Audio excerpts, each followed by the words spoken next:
Hello everyone! Mother's Day is just around the corner. That's why our vlog for today is for a Mother's Day special. Since we are moving on a Japanese cuisine on the month of May, I will teaching you on how to cook Oyakodon. Oyakodon literally means parent and child rice bowl. Okay guys, so now I am introducing to you the ingredients that we are going to use for the Oyakodon.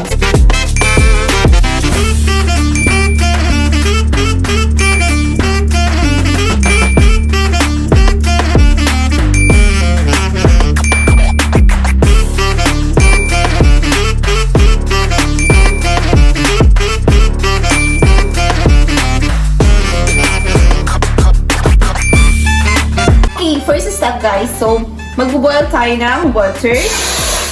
Gagawa tayo ng stock. Actually, para siyang udon noodles. Okay, then this is the hondashi.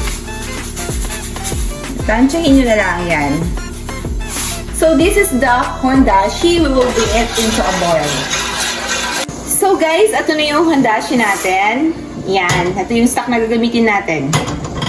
So I'll teach you how to cut our vegetables. We get 2 onion here, white onion.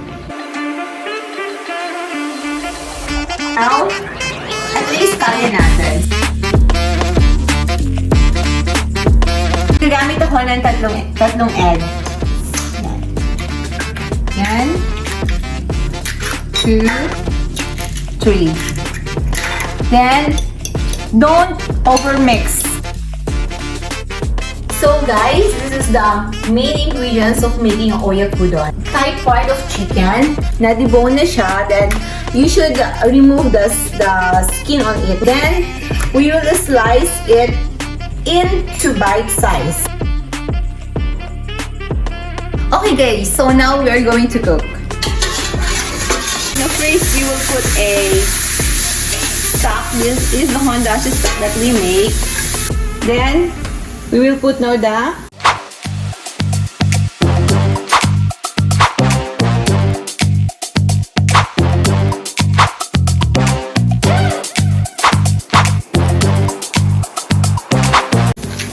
we will going to close it guys. Then we will bring it into a boil. So here's our Oyakodon. Now I'll put a little bit of pinch of sugar just to balance the taste. Covered it 5 minutes.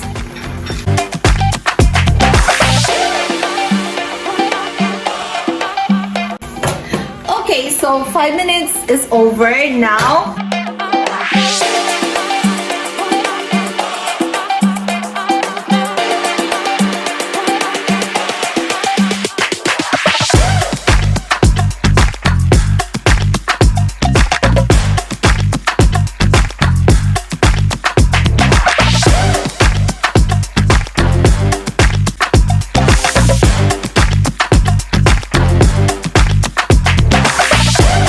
I will put 1 egg yolk on top.